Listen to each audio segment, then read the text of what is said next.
일주일도 못 버틸걸. 미국 공립학교 복도를 걷는 혜린의 뒤를 따라오는 날카로운 속삭임들. 가녀리고 단정한 전통 쪽머리와 포멀한 옷차림을 한 한국인 신규 교생은 마치 양이 늑대굴로 들어가는 모습 같았다. 그녀에게는 미국 최악의 공립학교 중 한 곳에서 교생 실습을 시작한 첫 달이었다. 학생들은 껌을 쩝쩝 씹고 몇몇은 교실 뒤편에서 아무렇지도 않게 담배를 피우며 누구도 그녀를 존중하지 않았다. 교실이 5분 동안 조용해진 순간 혜린은 무언가 이상함을 느꼈다. 두 불량 학생이 교실 한가운데서 그녀의 치마를 잡아당기려던 것이다. 그 순간 그녀 안에서 무언가 깨어났다. 몸이 기억하고 있던 근육의 반응, 절대 잊지 못했던 기억, 그리고 곧 건조한 굉음이 공기를 가르며 울려 퍼졌다. 교실 책상이 그녀의 손날 한 번에 정확히 두 동강 났다. 조롱하던 학생들은 이제 눈을 부릅뜨고 입을 다물지 못한 채 혜린을 바라보고 있었다. 그리고 그 다음에 벌어진 일은 교실을 완전한 침묵으로 바꾸었고 그 학교의 권력 구도를 영원히 바꿔놓았다. 이 이야기를 어느 요일에 보고 계신가요? 아래 댓글에 남겨주세요. 시계가 오전 9시를 가리킬 때 혜린이 교실 문을 천천히 열었다. 26세의 젊은 여성, 그녀는 단정한 블라우스와 전통 한국 치마를 입고 있었다. 까만 머리는 단정하게 올려 묶었고 그녀의 자세는 우아했지만 거의 눈에 띄지 않았다. 저기 봐, 새로운 선생님이래. 박물관에서 막 나온 것 같지 않아? 뒷자리에서 누군가 비웃는 소리가 들려왔다. 교실은 혼란스러웠다. 미국 학생들은 크게 떠들고 일부는 시끄럽게 껌을 씹고 다른 학생들은 휴대폰에 빠져 있었다. 교실 뒤쪽에서는 몇몇 소년들이 담배를 돌려 피우며 코로 연기를 내뿜고 있었다. 혜린의 입장에도 소란은 거의 줄어들지 않았다. 혜린은 침착하게 자신의 교재를 책상 위에 올려놓았다. 그녀의 입가에 희미한 미소가 번졌지만 그 뒤에는 단호함이 숨어 있었다. 그녀는 단순한 실습 교사가 아니었다. 엄격한 태권도 사범의 딸로서 혜린은 한국 무술 전통에 젖어 자랐다. 10대 시절 그녀의 가족이 미국으로 이주하면서 아버지와 가문의 도장과의 단절이 시작되었다. 그녀는 태권도를 포기하고 다른 길을 선택했다. 그 반항은 깊은 상처를 남겼다. 이 혼란스러운 교실의 학생들은 그녀의 과거에 대해 아무것도 알지 못했다. 그들은 이 연약하고 조용해 보이는 젊은 여성이 몸과 마음의 엄격한 훈련을 견뎌온 사람이라는 것을 상상조차 할 수 없었다. 어이, 닌자 선생님, 우리에게 뭘 가르칠 거예요? 종이접기? 네이선이라는 건장한 학생이 조롱했다. 그의 친구 루카스는 교실을 향해 종이 뭉치를 던지며 웃었다. 혜린은 아버지의 목소리가 머릿속에 울려 퍼지는 것을 느꼈다. 참을성과 자제력이 없이는 진정한 힘이 없다.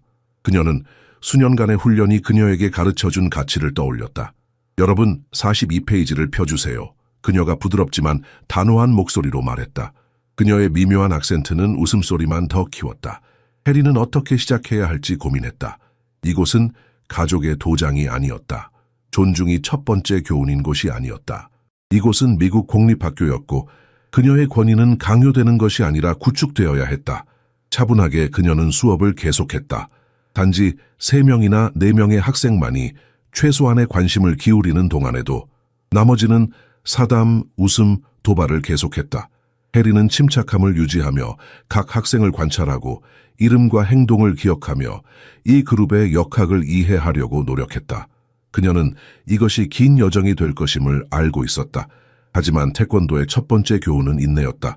교실을 둘러보며 그녀는 문득 이 도전이 지금까지 직면했던 것과는 다른 종류의 시험이라는 것을 깨달았다.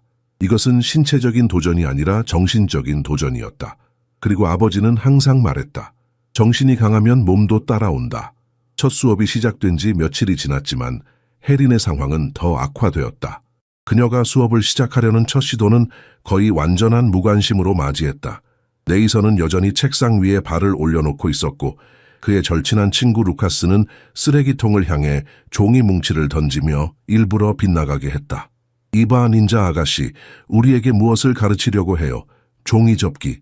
네이선이 도발했고 반 전체에서 웃음이 터져 나왔다. 담배 냄새가 공기를 가득 채웠다. 혜린은 짜증을 내지 않았다. 아버지의 도장에서 수년간의 훈련이 그녀에게 인내와 자제력의 가치를 가르쳤다. 하지만 그녀의 마음 깊은 곳에서는 뜨거운 분노가 일었다. 사람들은 그녀를 존중하지 않았다. 그녀의 문화를 존중하지 않았다. 그녀의 권위를 존중하지 않았다. 네이선, 책상에서 발을 내려주겠니? 혜린이 부드럽게 요청했다. 네이선은 오히려 발을 더 높이 들어 올렸다. 미안해요, 선생님. 제 영어 이해 못하셨나 봐요? 그가 모욕적인 억양으로 말했다.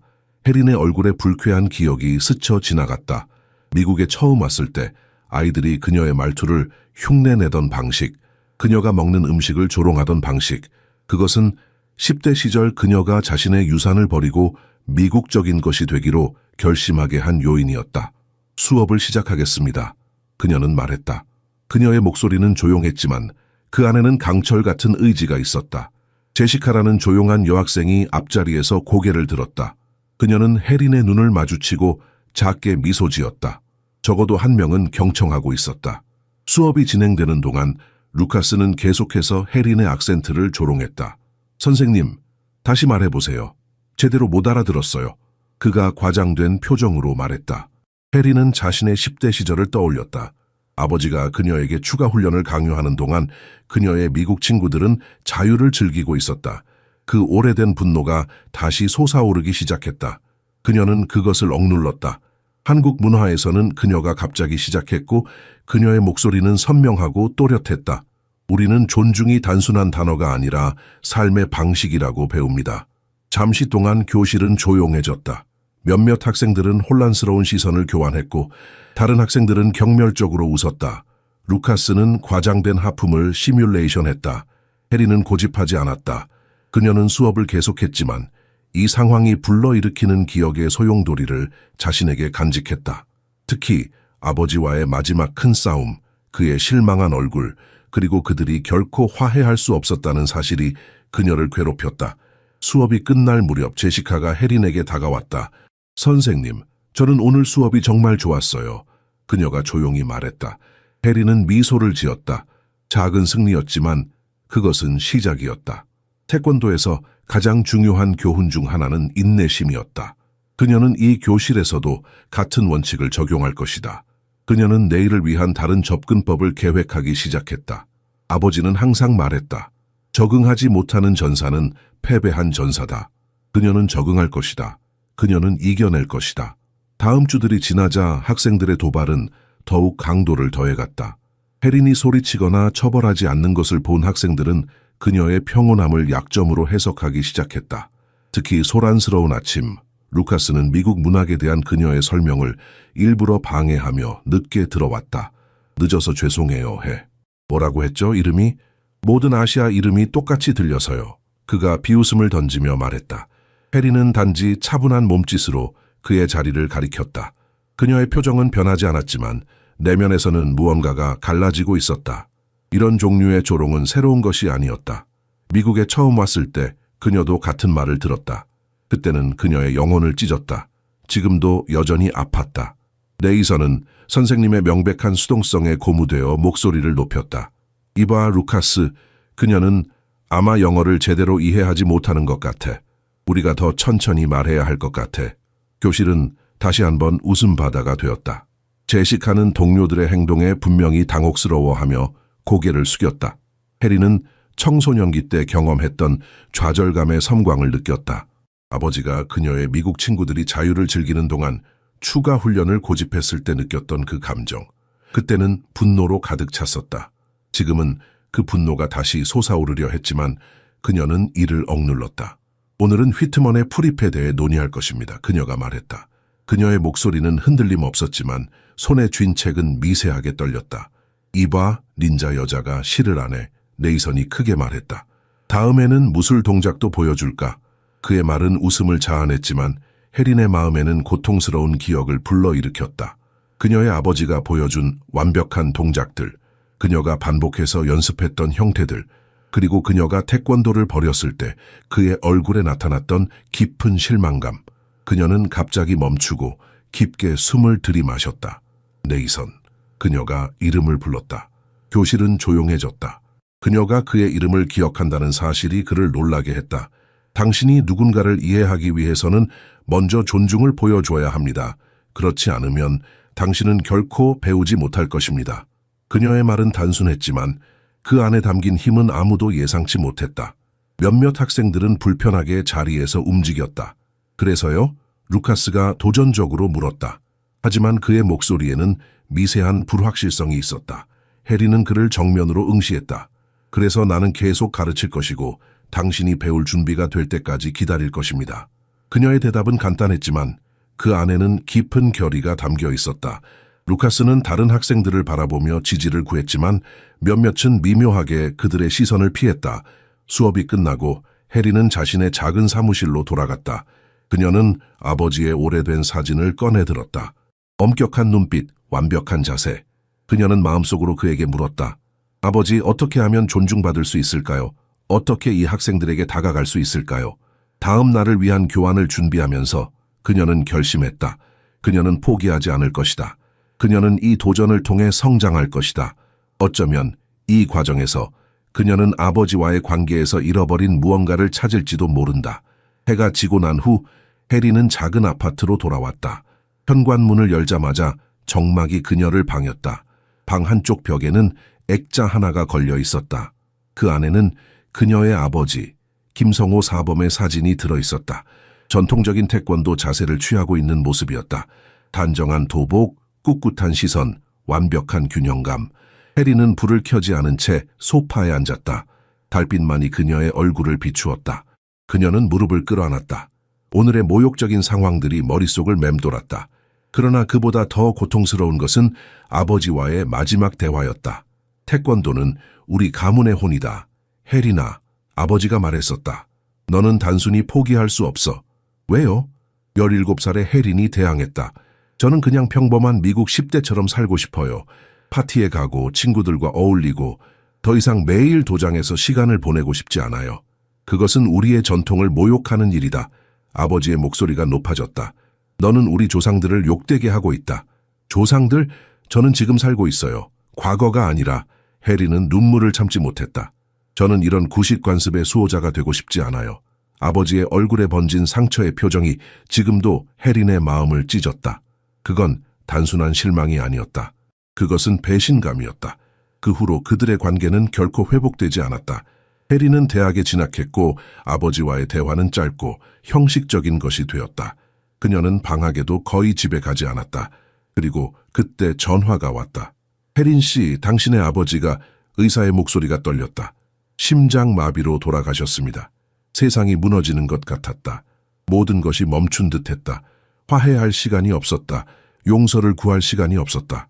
그의 마지막 말이 너는 우리 조상들을 욕되게 하고 있다였다는 사실이 혜린을 괴롭혔다. 장례식은 흐릿했다. 혜린은 얼굴들, 위로의 말들, 전통적인 의식들을 거의 기억하지 못했다. 그녀가 선명하게 기억하는 것은 도장으로 돌아갔을 때의 감각이었다. 먼지가 쌓인 매트, 빛바랜 벽의 태권도 격언들, 아버지가 항상 서 있던 빈 공간. 그녀는 아버지의 사무실을 열었다. 수십 년 동안의 기억들이 그곳에 보존되어 있었다. 오래된 트로피들, 사진들, 그리고 비디오 테이프들. 호기심에 해리는 하나를 집어 VCR에 넣었다. 화면에 아버지가 나타났다. 젊은 학생들을 가르치고 있었다. 그의 목소리는 엄격했지만 인내심이 있었다. 그녀는 몇 시간 동안 테이프를 보았다. 그리고 마지막 하나를 발견했다. 라벨에는 간단히 해린에게라고 적혀 있었다. 손이 떨리면서 그녀는 그것을 재생했다. 내 딸, 해린아. 아버지의 목소리가 방을 채웠다. 네가 이것을 본다면 아마도 나는 더 이상 이 세상에 없을 것이다. 나는 네가 태권도를 통해 배우는 것이 단순한 기술이 아니기를 바랐다. 나는 네가 가르치는 것이 싸우는 것보다 더 고귀하다는 것을 이해하기를 바랐다.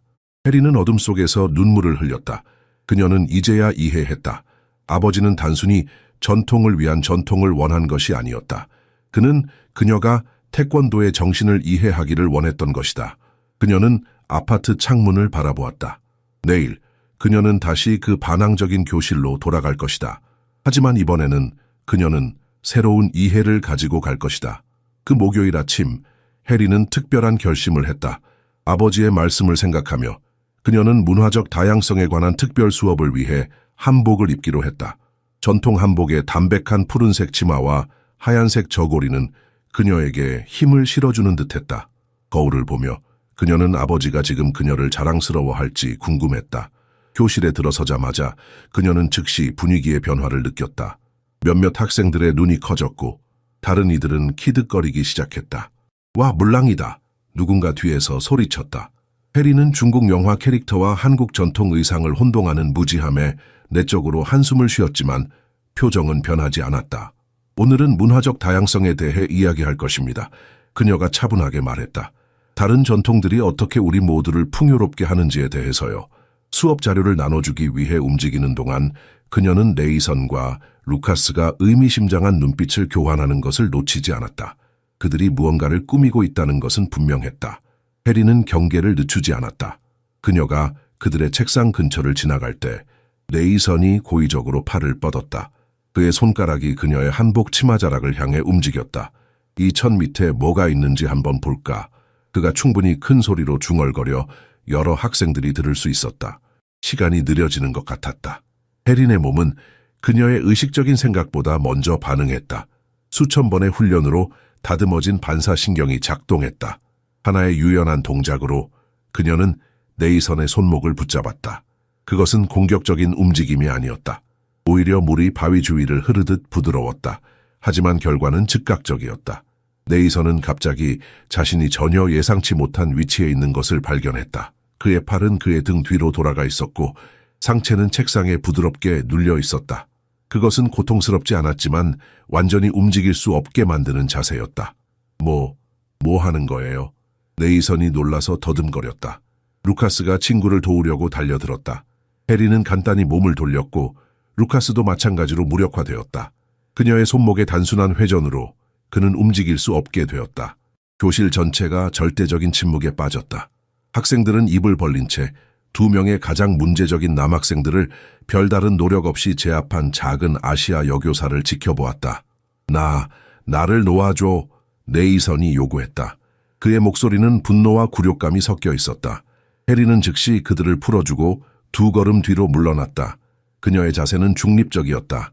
위협적이지도 방어적이지도 않았다. 그저 균형 잡힌 상태였다. 학생들 사이에서 놀라움의 웅성거림이 퍼졌다.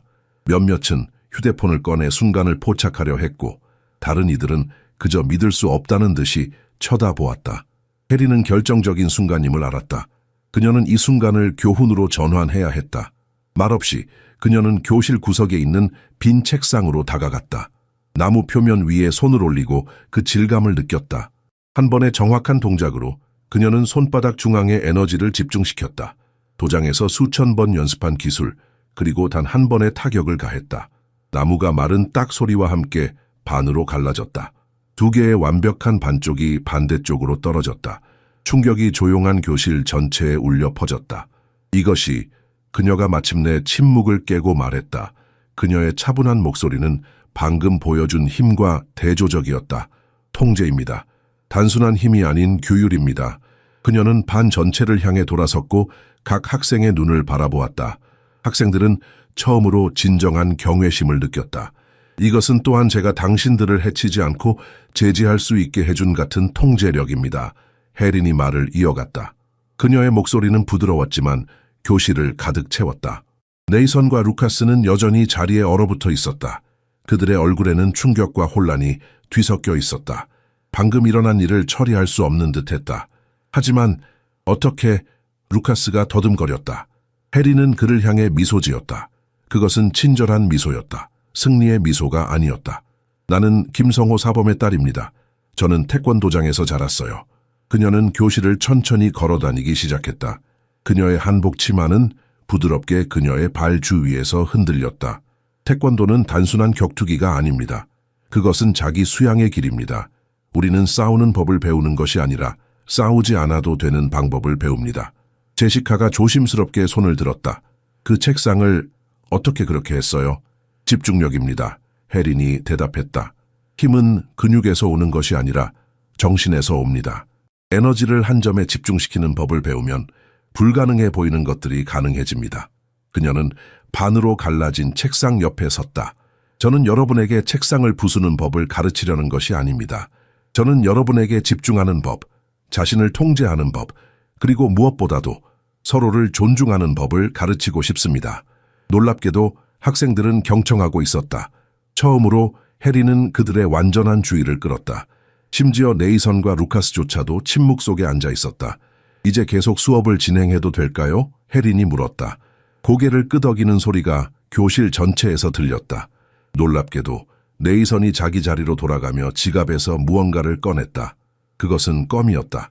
평소였다면 그는 소리내어 씹었겠지만 이번에는 조용히 그것을 쓰레기통에 버렸다. 수업의 나머지 시간은 전례 없는 집중력 속에 진행되었다. 해리는 다양한 문화적 표현 형태에 대해 이야기했고 학생들은 실제로 메모를 하기 시작했다. 벨이 울리자 그들은 평소처럼 서둘러 나가지 않았다. 내일 봐요, 김 선생님. 제시카가 나가면서 말했다. 그녀의 목소리에는 존경심이 담겨 있었다. 해린이 교재를 모으는 동안 그녀는 누군가가 교실에 남아있음을 느꼈다. 그녀는 고개를 들어 네이선이 불편한 표정으로 서 있는 것을 보았다. 그가 시작했다가 멈췄다. 말을 찾는 것 같았다. 제가 한 행동에 대해 사과하고 싶어요. 해리는 놀랐지만 그것을 보이지 않았다. 받아들입니다, 네이선. 태권도요? 그게 정말 대단해 보여요. 누구나 배울 수 있나요? 해리는 미소를 지었다. 아버지의 목소리가 그녀의 마음속에 울려 퍼졌다. 가르치는 것이 싸우는 것보다 더 고귀하다. 그녀는 이제 그 의미를 이해했다. 물론이죠, 그녀가 대답했다. 누구나 배울 수 있어요. 중요한 것은 기술이 아니라 태도입니다. 네이선이 고개를 끄덕였다. 그는 뭔가 더 말하려는 듯했지만 결국 아무 말도 하지 않고 나갔다. 해리는 혼자 남겨졌지만 그녀는 더 이상 외롭지 않았다. 그녀는 아버지가 그녀에게 가르친 것을 마침내 이해했다. 그리고 이제 그녀는 그것을 다른 이들에게 전할 준비가 되어 있었다. 다음 날 아침 해린이 학교에 도착했을 때 그녀는 복도에서 소근거리는 소리와 그녀를 향한 시선들을 알아차렸다. 소문이 빠르게 퍼진 것이 분명했다. 교무실로 향하는 길에 그녀는 몇몇 선생님들이 대화를 멈추고 그녀를 바라보는 것을 느꼈다. 김 선생님, 교장이 그녀를 사무실로 불렀다. 잠시 이야기 나눌 수 있을까요? 해리는 그의 사무실에 들어갔다. 교장은 책상 뒤에 앉아 있었고 그의 표정은 읽기 어려웠다.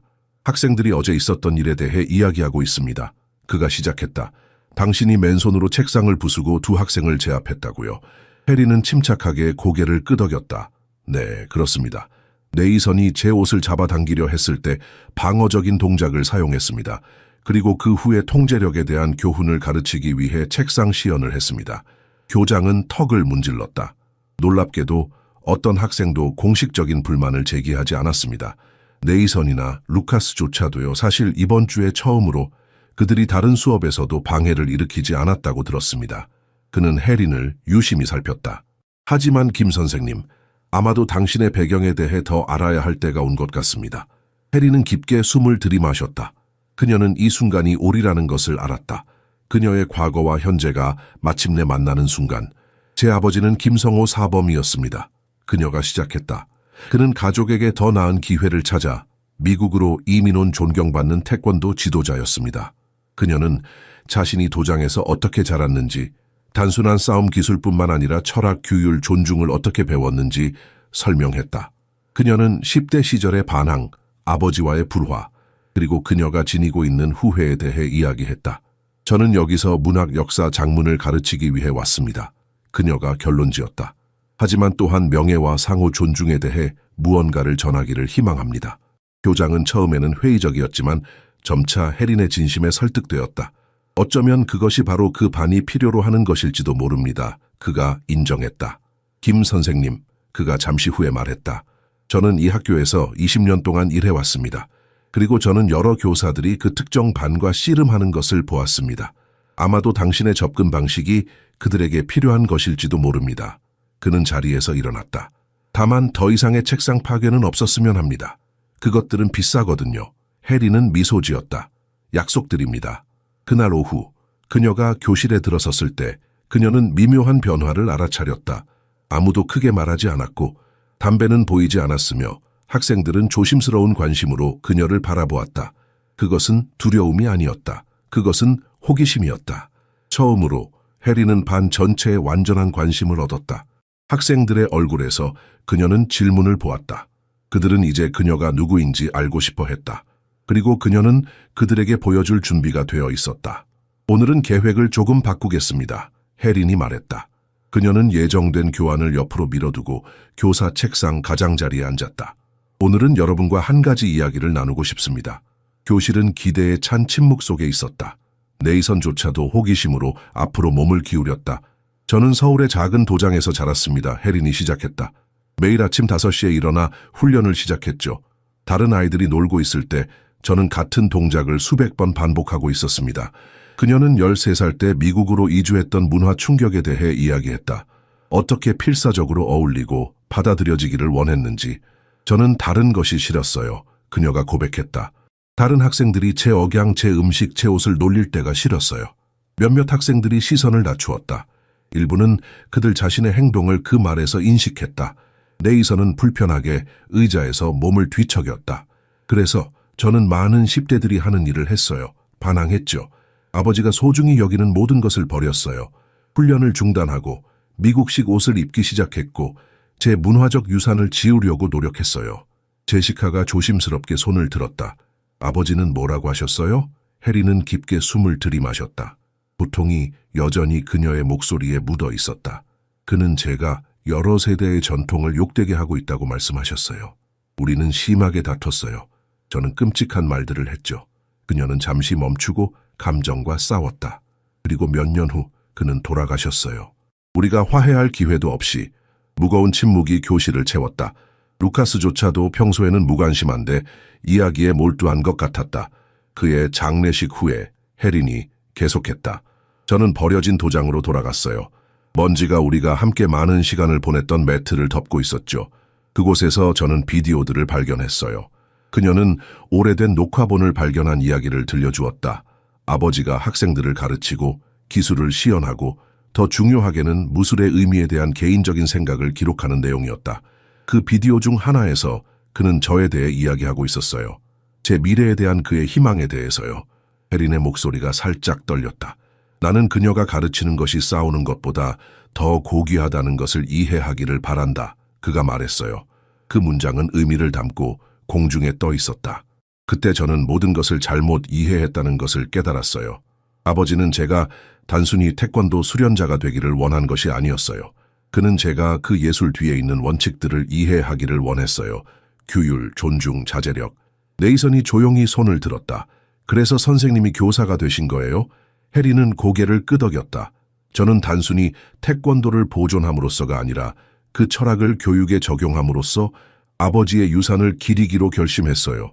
무술은 다른 사람을 지배하기 위한 것이 아니라 자신을 지배하기 위한 것입니다. 놀랍게도 루카스가 말했다. 어제처럼요. 선생님은 우리를 다치게 할 수 있었지만 그러지 않았어요. 정확해요. 혜린이 확인했다. 진정한 힘은 해치는 것이 아니라 제어하는 데 있어요. 파괴하는 것이 아니라 구축하는 데 있어요. 학생들은 생각에 잠긴 시선을 교환했다. 그 교실에서 무언가가 변했다. 존중의 씨앗이 싹트기 시작했다. 다음 날 학생들은 혜린의 수업을 기대하며 교실에 들어왔다. 그녀의 이야기는 그들에게 깊은 인상을 남겼다. 이제 그들은 그녀를 단순한 교사가 아닌 복잡한 과거와 깊은 지혜를 가진 사람으로 보기 시작했다. 아버지의 장례식 후 혜린은 전날의 이야기를 계속했다. 저는 버려진 도장의 모든 구석을 살펴보았어요. 아버지의 사무실 깊숙한 곳에서 더 많은 비디오 테이프를 발견했습니다. 그녀는 학생들에게 그 비디오들에 담긴 내용을 자세히 설명했다. 그녀의 아버지가 어린 학생들에게 첫 번째 동작을 가르치는 장면, 성인 수련생들에게 고급 기술을 시연하는 장면, 그리고 도장이 문을 닫은 후 홀로 명상하는 장면.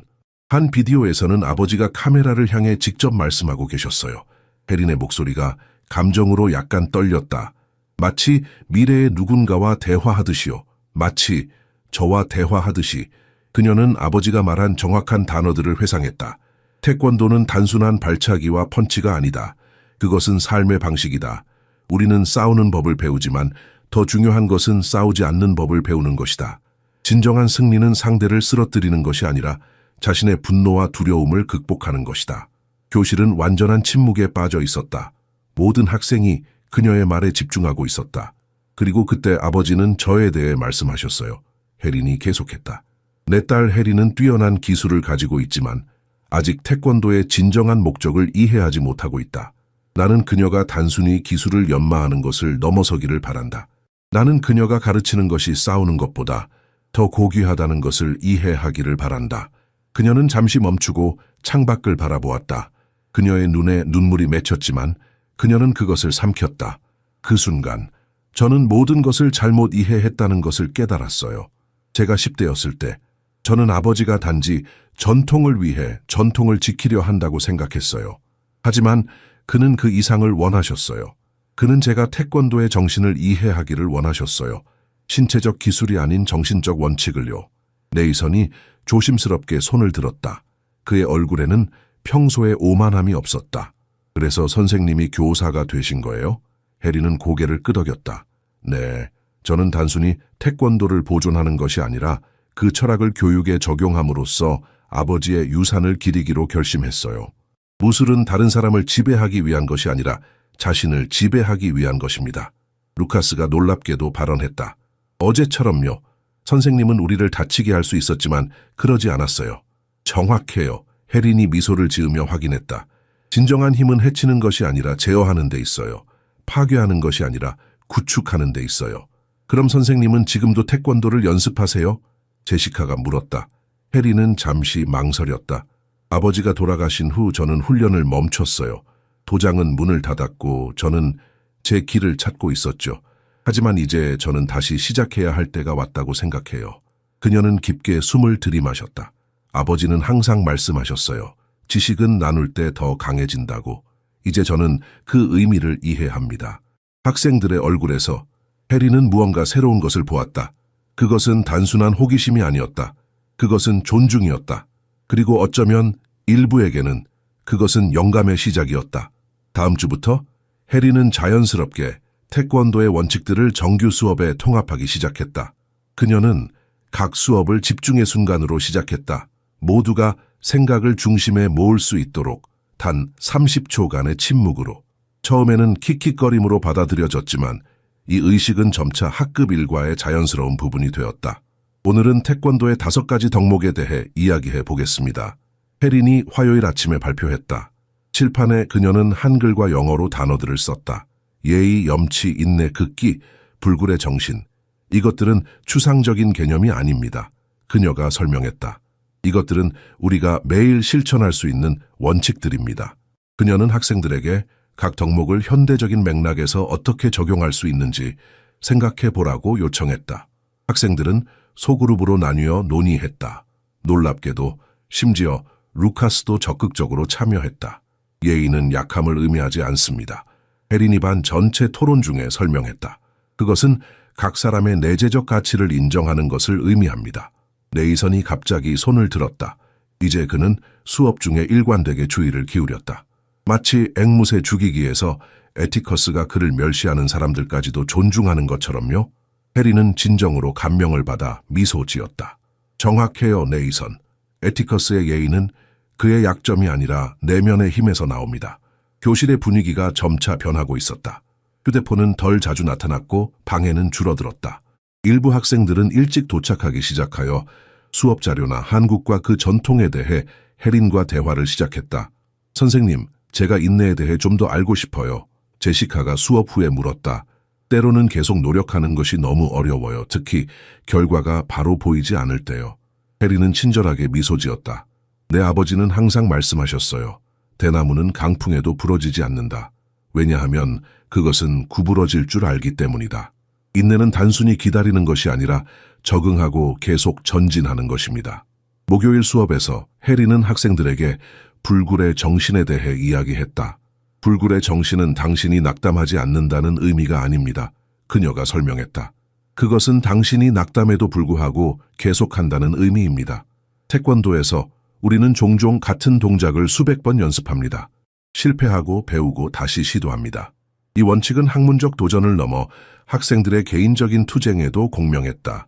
일부 학생들은 자신의 가정 문제, 사회적 압박, 미래에 대한 두려움에 대해 이야기하기 시작했다. 해리는 자신의 상처로부터 가르칠 수 있었다. 그녀는 자신의 경험을 공유하면서도 학생들이 그들 자신의 해결책을 찾도록 격려했다. 주말 전 마지막 수업에서 놀라운 일이 일어났다. 루카스가 늦게 들어왔지만 이번에는 평소의 방해적인 방식이 아니었다. 죄송합니다, 김 선생님. 그가 진지하게 말했다. 버스가 지각했어요. 그는 조용히 자리에 앉았고 교과서를 꺼냈다. 해리는 미소를 참으려 했지만 그녀의 눈은 그녀의 기쁨을 드러냈다. 그날 저녁 자택에서 해리는 아버지의 오래된 훈련 일지를 펼쳤다. 그 안에서 그녀는 그의 글씨로 쓰인 문구를 발견했다. 진정한 스승은 지식을 전달하는 것이 아니라 배우는 법을 가르친다. 그녀는 그 단어들을 손가락으로 따라갔다. 아버지가 그토록 열심히 그녀에게 가르치려 했던 것을 그녀가 이제야 다른 이들에게 전하고 있다는 것이 얼마나 아이러니한지. 학기 중반, 해리는 예상치 못한 장애물에 직면했다. 학교 교육감이 불시 점검을 실시하며 해린의 수업 중 하나에 들어왔다. 그는 그녀가 위대한 개츠비에서의 상징주의에 대한 토론을 이끄는 것을 20분 동안 관찰했다. 해리는 전에 소개했던 자제력과 청렴의 원칙에 대한 참고를 자연스럽게 통합했다. 수업 후 교육감은 그녀를 교장과 함께 비공개 대화로 불렀다. 김 선생님, 그가 직설적으로 말했다. 저는 당신이 표준 미국 교과 과정에 동양 철학을 도입하는 것에 대해 우려하고 있습니다. 일부 학부모로부터 불만이 있었습니다. 교장은 불편해 보였지만 교육감에게 반박하지 않았다. 해리는 위장에 매듭이 묶이는 것을 느꼈다. 그녀의 문화적 유산이 이상하고 원치 않는 것으로 여겨졌던 10대 시절의 메아리였다. 저는 단지 학생들이 비판적 사고를 발전시키는 데 도움이 되는 일부 개념을 도입했을 뿐입니다. 해린이 차분하게 대답했다. 태권도의 원칙들은 자기 규율과 존중에 관한 것입니다. 이것들은 보편적 가치입니다. 교육감은 회의적으로 안경 너머로 그녀를 바라보았다. 그럼에도 불구하고 우리는 승인된 교과 과정을 따라야 합니다. 자제력과 청렴에 대한 이야기는 체육 수업이나 상담 시간에 더 적합할 수 있습니다. 해리는 양보하려고 했다. 그녀는 아버지가 어떻게 미국 체계에 적응해야 했는지, 어떻게 그의 도장을 미국인들에게 더 친숙하게 만들기 위해 변경했는지 생각했다. 때로는 적응하는 것이 가장 현명한 선택이었다. 바로 그때 교실 문이 갑자기 열렸다. 네이선이 들어왔고 제시카와 다른 5명의 학생들이 뒤따랐다. 죄송합니다만 방해해서요. 네이선이 평소와 달리 공식적으로 말했다. 하지만 김 선생님의 수업 방식 때문에 문제가 있다는 소리를 들었습니다. 교육감은 눈썹을 찌푸렸다. 이것은 학생들의 문제가 아닙니다.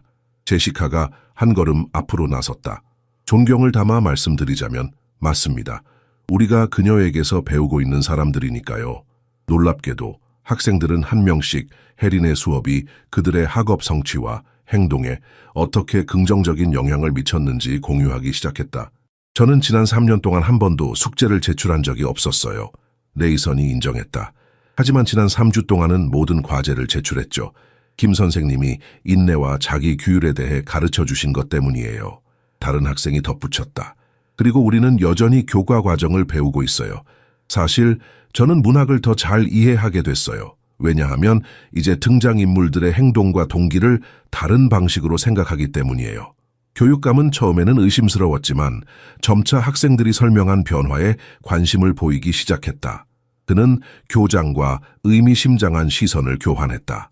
김 선생님, 그가 마침내 말했다. 아마도 우리는 당신의 접근 방식을 좀 더 자세히 살펴봐야 할 것 같군요. 아마도 여기에 우리가 배울 수 있는 것이 있을지도 모릅니다.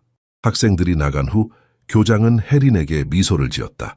20년 교직 생활 중 저는 학생들이 교사를 위해 이렇게 나서는 것을 본 적이 없습니다. 당신은 확실히 무언가 옳은 일을 하고 있군요. 해린은 고개를 숙였다. 그녀의 마음속에서 그녀는 아버지에게 감사의 말을 전했다. 그의 지혜가 그녀를 이 순간으로 이끌었다. 교육감과의 만남 이후 해린은 새로운 도전에 직면했다. 그녀는 표준 교과 과정과 태권도 원칙을 어떻게 더 명확하게 연결할 수 있는지 문서화해야 했다. 처음에는 부담스러워 보였지만 이 제약은 곧 창의적인 기회로 변했다. 네이선, 제시카, 잠시 이야기 좀 할 수 있을까요? 해린이 수업 후에 물었다. 두 학생은 호기심 어린 표정으로 그녀의 책상으로 다가왔다. 나를 위해 나서준 것에 감사해요. 해린이 미소 지으며 말했다. 이제 교육감을 위해 특별한 프로젝트를 준비해야 해요. 태권도의 가르침이 어떻게 문학과 역사를 더 잘 이해하는 데 도움이 되는지 보여주는 방법이 필요해요. 도와줄 수 있을까요? 그들의 얼굴이 밝아졌다. 이전 학기에 이런 요청은 상상할 수도 없었을 것이다. 이제 그들은 열정적으로 고개를 끄덕였다. 다음 며칠 동안 작은 자원봉사 그룹이 형성되었다. 점심시간과 방과 후 그들은 문학적 자기 수양 프로젝트라고 부르는 것을 개발하기 위해 모였다. 네이선은 놀라운 통찰력을 보여주었고 제시카는 뛰어난 조직 능력을 발휘했다. 오만과 편견의 엘리자베스 베넷은 불굴의 정신을 보여줍니다. 네이선이 제안했다. 그녀는 사회적 압력과 기대에 맞서 자신의 가치를 지킵니다. 제시카가 덧붙였다. 앵무사의 죽이기의 에티커스 핀치는 완벽한 예의와 청렴의 예시입니다. 그는 모든 사람을 동등하게 대하고 자신의 신념에 따라 행동합니다. 이 프로젝트는 곧 전체 학급의 관심을 끌었다. 학생들은 다양한 문학 작품에서 태권도 원칙의 예를 찾기 위해 경쟁했다. 교실의 분위기는 완전히 변했다. 이전의 혼란과 무관심은 목적의식과 협력으로 대체되었다. 특히 주목할 만한 변화는 루카스에게서 일어났다. 그는 여전히 조용했지만 더 이상 적대적이지 않았다. 어느 날 그는 혜린의 책상에 작은 노트를 남겼다. 선생님, 제가 지난 학기에 했던 행동에 대해 죄송합니다. 제가 다시 시작할 수 있을까요? 혜린은 깊은 감동을 느꼈다. 그 저녁, 그녀는 아버지의 사진 앞에 앉아 그에게 말했다. 아버지, 당신이 옳았어요. 가르치는 것은 정말 더 고귀합니다. 교실의 변화는 다른 교사들도 알아차렸다. 이전에는 악몽 반으로 알려졌던 학급이 이제는 학교에서 가장 참여도가 높고 존중하는 반 중 하나가 되었다. 목요일 아침 문학 토론 중에 흥미로운 순간이 있었다. 그들은 셰익스피어의 햄릿에 대해 논의하고 있었고 열띤 토론이 일어났다. 햄릿은 단순히 우유부단한 게 아니었어요. 한 학생이 주장했다. 그는 도덕적 갈등을 겪고 있었어요. 다른 학생이 반박했다. 아니, 그는 그냥 겁쟁이였어. 행동했어야 했는데. 토론이 더 격렬해지자 해리는 개입하려 했다. 하지만 그럴 필요가 없었다. 루카스가 조용히 자리에서 일어났다. 잠깐만요. 그가 말했다. 우리 모두 김 선생님이 가르쳐주신 자제력을 기억해요. 의견이 다를 수 있지만 서로를 존중하면서 할 수 있어요. 교실은 순간 조용해졌다. 해리는 가슴이 따뜻해지는 것을 느꼈다. 이것은 단순한 수업 관리가 아니었다. 이것은 진정한 변화였다. 그날 밤 그녀는 아버지의 오래된 훈련 일지에 새로운 항목을 추가했다. 오늘 나는 한 학생이 다른 학생들에게 존중을 가르치는 것을 보았다. 이것이 진정한 스승의 기쁨이다. 학기가 진행됨에 따라 해리는 지금까지 다루어온 원칙들을 정규 교과 과정과 공식적으로 통합하는 특별 프로젝트를 제안하기로 결정했다. 그녀는 이것이 학생들에게 더 깊은 이해와 의미를 줄 수 있는 기회라고 생각했다. 다음 달 동안 그녀가 수업 시작 시 발표했다. 우리는 학제 간 프로젝트를 진행할 거예요. 각자 하나의 가치를 선택하고 존중, 청렴, 인내와 같은 그 개념이 다양한 문화, 문학, 역사적 순간에서 어떻게 나타나는지 연구할 거예요. 그녀는 칠판에 가능한 주제 목록을 썼다. 예의, 염치, 인내, 극기, 불굴의 정신, 용기, 정의, 겸손, 자비. 목표는 혜린이 설명했다. 이러한 기본 가치들이 문화적 경계를 초월한다는 것을 이해하는 것입니다. 그것들은 단지 한국적이거나 미국적인 것이 아니라 보편적인 인간 이상입니다. 반응은 놀라울 정도로 열정적이었다. 학업에 거의 관심을 보이지 않던 학생들도 이제는 자신의 주제 선택에 대해 열심히 토론하고 있었다. 네이선은 세계 지도자들의 전기를 통해 청렴을 연구하기로 선택했다. 그는 아브라함 링컨, 넬슨 만델라, 마하트마 간디의 삶에서 공통점을 찾기 시작했다. 제시카는 세계 문학에서 자비를 선택했다. 그녀는 동양과 서양 작가들의 작품에서 자비의 행위가 어떻게 묘사되는지 비교하기 시작했다. 가장 놀라운 것은 루카스였다. 처음에는 망설였지만 그는 결국 구원을 자신의 주제로 선택했다. 특히 개인적 변화의 이야기에 초점을 맞추었다. 선생님, 그가 개인 상담 중에 물었다. 사람들이 정말로 변할 수 있다고 생각하세요? 정말 나쁜 일을 한 사람도요? 해리는 이 질문이 단순한 학업적 탐구를 넘어선다는 것을 알았다. 그녀는 루카스의 눈을 바라보았고 그곳에서 진정한 탐색을 보았다. 네, 루카스, 그렇게 믿어요. 그녀가 부드럽게 대답했다. 내 아버지는 항상 말씀하셨어요. 태권도의 진정한 목적은 상대를 이기는 법을 가르치는 것이 아니라 우리 자신의 약점을 이기는 법을 가르치는 것이다. 루카스의 눈에 무언가가 빛났다. 이해의 섬광, 어쩌면 희망의 섬광.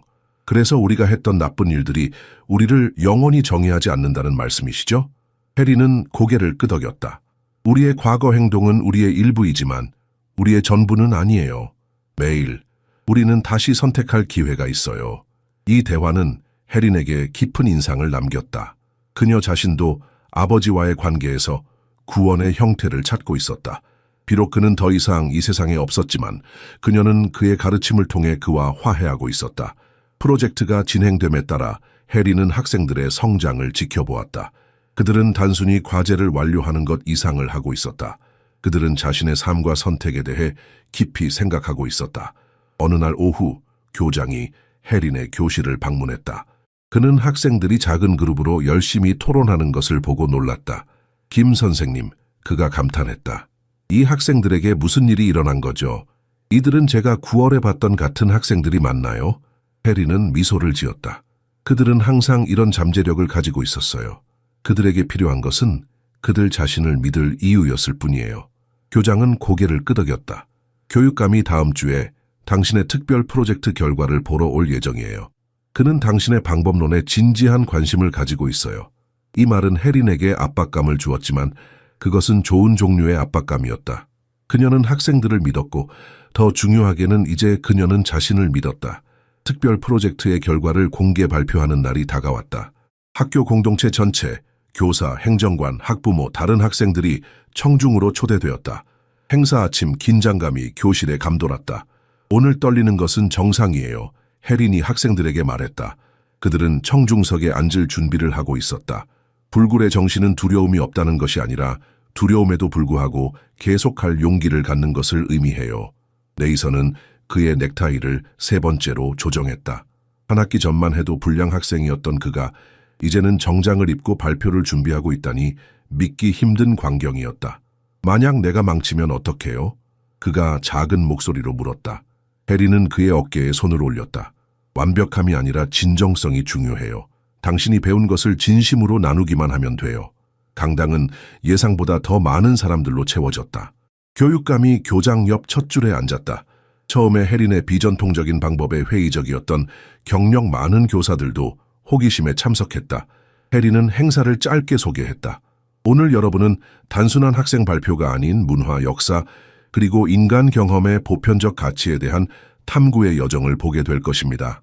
네이선이 첫 번째로 발표했다. 그는 역사적 인물들이 역경 속에서 어떻게 청렴을 유지했는지에 대한 명료한 분석으로 청중을 감동시켰다. 그는 링컨, 만델라, 간디의 삶에서 공통적인 주제를 추출하고 이를 자신의 개인적 투쟁과 연결했다. 제가 깨달은 것은 그가 결론지었다. 청렴이란 항상 쉬운 일을 하는 것이 아니라 항상 옳은 일을 하는 것이라는 점입니다. 제시카는 이전에는 그룹 앞에서 말하기에 너무 수줍어했지만 이제는 세계 문학에서 자비의 표현에 대한 생생한 토론을 이끌었다. 그녀는 도스토예프스키부터 이순신까지 다양한 작가들의 작품을 분석했다. 자비는 약함의 표시가 아니라 그녀가 말했다. 진정한 힘의 표현입니다. 용서할 수 있는 용기를 갖는 것은 복수할 수 있는 힘을 갖는 것보다 더 어렵습니다. 하지만 가장 감동적인 순간은 루카스의 발표였다. 그는 명백히 긴장했지만 단호하게 강단에 섰다. 저는 구원에 대해 연구했습니다. 그가 시작했다. 처음에는 그것이 단지 문학적 장치라고 생각했어요. 하지만 이제 저는 그것이 우리 모두에게 가능한 진짜 여정이라는 것을 알게 되었습니다. 그는 자신의 발표에 해린의 수업에서 자신의 변화 여정을 교묘하게 엮었다. 그는 직접적으로 언급하지 않았지만 자신의 행동과 태도가 어떻게 변했는지 그리고 그 과정에서 배운 것에 대해 이야기했다. 제가 배운 것은 그가 해린을 직접 바라보며 결론지었다. 변화한다는 것이 당신이 누구였는지를 부정하는 것이 아니라 당신이 누가 되고 싶은지를 의식적으로 선택하는 것이라는 점입니다. 강당은 갑자기 고요해졌다. 그 후 큰 박수가 터져 나왔다. 해리는 눈물이 그녀의 눈에 맺히는 것을 느꼈다. 그녀는 아버지가 이 순간을 볼 수 있었으면 하고 바랐다. 발표 후 교육감이 해린에게 다가왔다. 김 선생님, 그가 진지하게 말했다. 저는 당신의 방법론에 대해 더 배우고 싶습니다. 이것이 다른 교실에서도 적용될 수 있을지 의문입니다. 그날 밤 해리는 아버지의 사진을 바라보았다. 아버지, 그녀가 속삭였다. 오늘 당신이 자랑스러웠을 거예요. 프로젝트의 성공은 예상치 못한 인정을 가져왔다. 교육감은 해린의 방법론을 문서화하여 다른 학급에도 적용할 가능성을 제안했다. 이전에 거리를 두었던 동료 교사들도 이제 그녀의 아이디어와 조언을 구했다. 하지만 가장 중요한 것은 해린이 경험한 개인적 변화였다. 그날 오후 모든 수업이 끝난 후 그녀는 아버지의 오래된 도장으로 돌아가기로 결심했다. 그곳은 아버지의 죽음 이후 닫혀 있었고 조용한 기억의 성소로 보존되어 있었다. 도장 앞에 서서 해리는 열쇠를 손에 쥐고 망설였다. 마지막으로 이곳에 왔을 때 그녀는 죄책감과 후회로 가득 차 있었다. 이번에는 그녀의 마음이 달랐다. 문을 열자 익숙한 냄새가 그녀를 맞이했다. 목재 바닥, 가죽 장비, 오래된 땀의 흔적, 모든 것이 그대로였다. 벽에 걸린 태권도 원칙, 지난 대회의 트로피들, 아버지의 사진. 해리는 천천히 장비를 덮고 있는 덮개를 벗겼다. 조심스럽게 매트에서 먼지를 털어내고 전통등을 켰다. 어둠이 물러가자 도장은 마치 생명을 되찾은 것처럼 보였다. 중앙 매트에서 그녀는 아버지가 어린 시절 그녀에게 가르쳤던 기본 자세를 취했다. 깊은 숨을 들이마시고 그녀는 형품세응을 시작했다.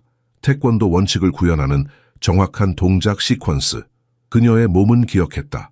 각 동작은 다음 동작으로 정확하게 흘러갔다.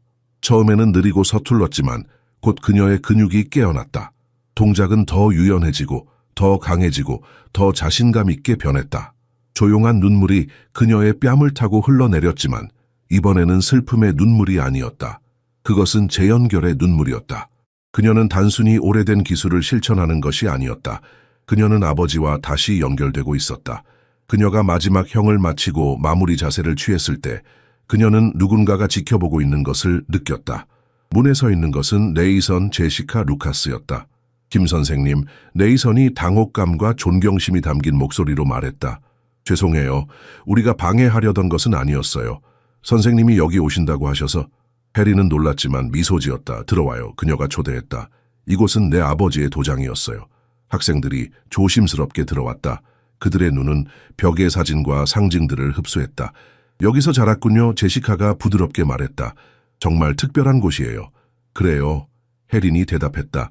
그리고 지금까지 닫혀 있었어요. 하지만 이제는 다시 열어야 할 때가 된 것 같아요. 루카스가 물었다. 다시 가르치실 건가요? 태권도요? 해리는 잠시 생각했다. 그 생각은 이미 그녀의 마음에 있었지만 소리내어 말하니 더 실감이 났다. 네, 하지만 다른 방식으로요. 이곳은 단순한 태권도 도장이 아닌 교육센터가 될 거예요. 동양의 규율과 서양의 창의성을 결합하는 곳이요. 네이선이 주위를 둘러보았다. 우리가 도울 수 있을까요? 해리는 눈물을 참으며 고개를 끄덕였다. 물론이죠. 이것은 공동체에 관한 것이니까요. 그녀는 아버지의 재단에 있는 사진으로 다가갔다. 사진 옆에 그녀는 새로운 사진을 놓았다. 특별 프로젝트 발표 중 학생들에 둘러싸인 그녀 자신의 모습. 이제 이해해요, 아버지. 그녀가 속삭였다. 가르치는 것이 정말 더 고귀해요. 실습 마지막 날, 해리는 학생들이 준비한 깜짝 파티를 맞이하게 되었다. 그들은 교실을 한국과 미국 요소의 혼합으로 장식했다. 두 나라의 작은 국기들, 교육과 태권도에 관한 인용문들, 특별 프로젝트의 사진들. 네이선이 그룹의 대변인으로 나섰다. 김 선생님, 저희는 선생님이 문학과 역사에 대해 가르쳐 주신 것뿐만 아니라 존중과 자기 규율에 대해 배운 것에 대해서도 감사드리고 싶어요. 이제 학기 초와 비교하면 거의 알아볼 수 없을 정도로 자세와 태도가 변한 루카스가 덧붙였다. 그리고 저희가 그럴 이유를 주지 않았을 때도 저희가 더 나아질 수 있다고 믿어주셔서 감사합니다. 해리는 깊이 감동받아 처음에 그녀를 경멸과 도발로 맞이했던 그 반의 완전한 변화를 지켜보았다. 공은 여러분에게 있어요. 그녀가 대답했다. 저는 단지 길을 보여주었을 뿐이에요. 여러분이 그것을 따르기로 선택했죠. 그녀는 교실을 둘러보았다. 각 학생의 얼굴에서 그녀는 처음 만났을 때보다 더 많은 자신감과 목적의식을 볼 수 있었다. 다들 대학에서 뵙겠습니다, 김 선생님. 제시카가 미소 지으며 말했다. 아니면 도장에서요. 네이선이 덧붙였다. 저희에게 태권도도 가르쳐 주실 거죠? 그렇죠. 해리는 웃었다. 물론이죠. 다음 주부터 도장이 다시 문을 엽니다. 여러분 모두 초대할게요. 떠나기 전에 그녀는 각 학생에게 작은 선물을 주었다. 연결과 지속성을 상징하는 전통적인 한국식 매듭 형태로 접힌 작은 리본. 이것을 진정한 성장이 외부가 아닌 내부에서 온다는 것을 상기시키는 것으로 간직하세요. 그녀가 말했다. 혜린이 마지막 물건을 모으는 동안 교장이 교실에 들어왔다. 김 선생님, 당신이 여기서 이룬 일은 정말 놀랍습니다. 그가 말했다. 교육감이 당신의 계약을 정규직으로 전환하는 것을 승인했습니다. 우리는 당신이 학교에 남기를 바랍니다. 혜린은 깊이 감사했지만 그녀의 마음은 이미 결정되어 있었다. 감사합니다만 저는 제 아버지의 도장을 다시 열기로 결정했습니다. 하지만 교육센터로 운영하면서 일주일에 몇 시간 동안 학교에서 가르치는 것을 계속하고 싶습니다. 교장은 이해하며 고개를 끄덕였다. 당신의 방법론은 우리 교사들에게 훌륭한 자원이 될 것입니다. 그날 학교를 떠나면서 혜리는 인생이 때때로 그리는 순환적인 여정에 대해 생각했다. 아버지와 그의 전통에서 고통스럽게 멀어졌던 것이 결국 그녀를 같은 원칙들로 돌아오게 했지만 이번에는 더 깊은 이해와 아버지가 아마도 한 번도 상상하지 못했을 맥락에서 적용하게 되었다. 도장에 도착하자 그녀는 건물 앞에 새로운 간판을 세웠다. 김통합교육센터.